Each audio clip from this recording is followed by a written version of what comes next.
Hey everyone, and welcome to this explainer. Today we're diving into something really fascinating, the evolution of Catholic apologetics in the Philippines. We're going to take a journey that traces an incredible line from mid-century exiles who were literally fleeing persecution all the way to modern digital defenders who are tackling the complexities of the internet age. It's a story of survival, of adaptation, and of this unwavering commitment to tradition. Let's get right into it. But before we even jump back in time, let me just ask you a quick question. Have you ever seen an argument about religion online? Because if you spend even just a few minutes scrolling through comment sections or social media threads today, you will inevitably find people fiercely arguing about their religious perspectives. I mean, it's everywhere, right? Some folks are vigorously standing up for their own theology, while others are just laser-focused on finding errors in beliefs that differ from theirs. In our digital age, where sharing opinions is just so convenient, religion has become highly controversial.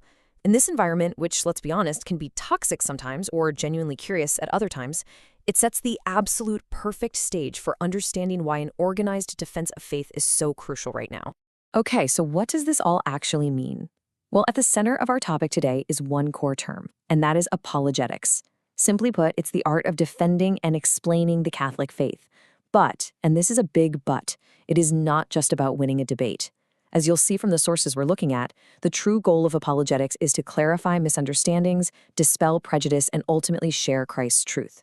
It's really about ensuring that every Catholic knows how to take a firm, knowledgeable stand when they're questioned or challenged about what they believe.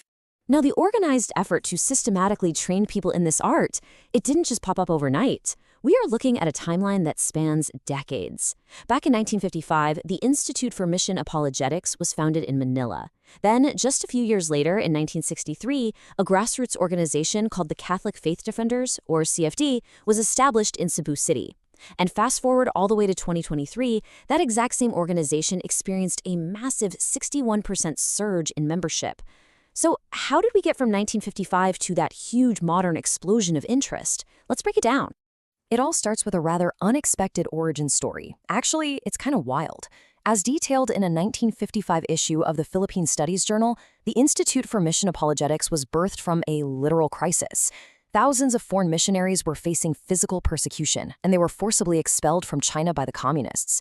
But you know how the saying goes, it is an ill wind that blows no one good.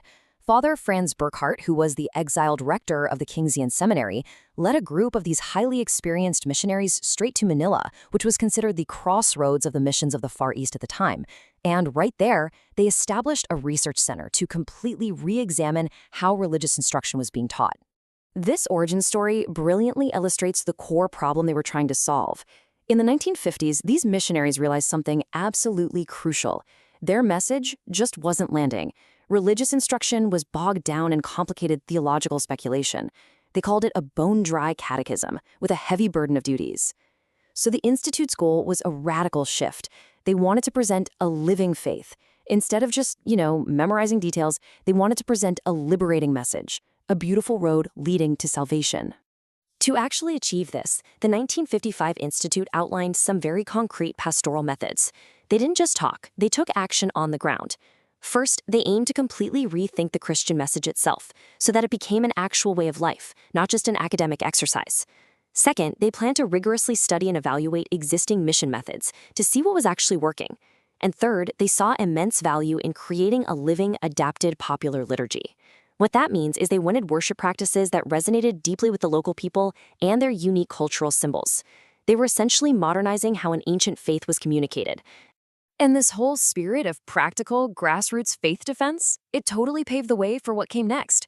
Just 8 years later, on July 3, 1963, the Catholic Faith Defenders, the CFD, were officially founded down in Cebu City. This was a monumental shift because it focused squarely on empowering the everyday laity. Fast forward to today, and this 60-year-old organization has chapters all across the Philippines, and they do this with the proper support of their respective bishops, like Cebu Archbishop Jose S. Palma, who actually serves as their protector. Now, here's where things get really interesting, because we have to understand how the battlefield has changed for these defenders over the decades. The mid-20th century threats that birthed the Institute in 1955 were stark. I mean, they were physical. Persecution, political expulsion, literally losing basic human rights. But today, the CFD faces a completely different landscape. The 21st century threats are ideological and digital. We're talking about the rapid rise of secularism, the spread of fake news, and intense online hostility. The environment today often makes people either totally indifferent or actively hostile to any religious discussion. Yet, despite all those modern challenges, or hey, maybe because of them, the desire to defend the faith is growing incredibly fast. Like we mentioned earlier, CFD National President Brother Ryan R. Mahaliano revealed that CFD membership grew by a staggering 61% in 2023 alone. That is huge. He notes that this surge reflects an increasing interest and commitment among the faithful to step up and actively participate in programs designed to defend and spread Catholic traditions. People are clearly hungry for the tools to navigate our really complex digital world. So how exactly is the CFD equipping all these new members today? Well, at their 47th National Convention in Antipolo City, they weren't just blowing the dust off old theology books. No way.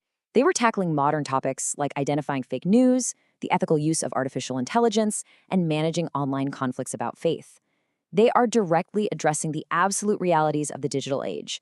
They're updating the art of apologetics for an era where, let's be real, a theological debate is way more likely to happen in a TikTok comment section than in a town square. But how does this training actually reach the average person sitting in the pews? It requires a really collaborative, step-by-step approach. It starts with the clergy, who play a critical role right from the get-go.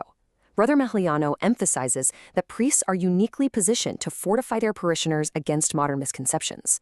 In fact, way back in 1991, the Second Plenary Council of the Philippines officially decreed that parish priests must encourage and support this kind of lay training.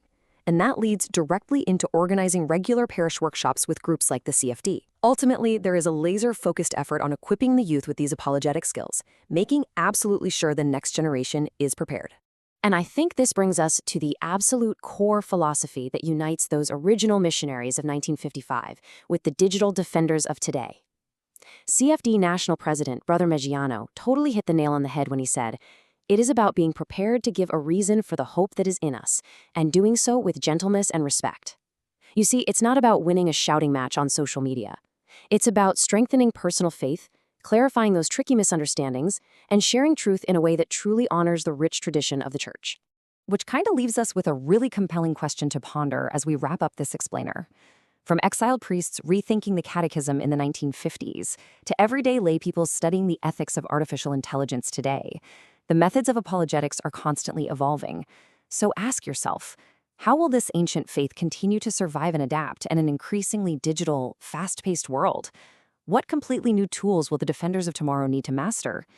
Thank you so much for joining me to explore this fascinating journey of faith, resilience, and adaptation. Catch you next time.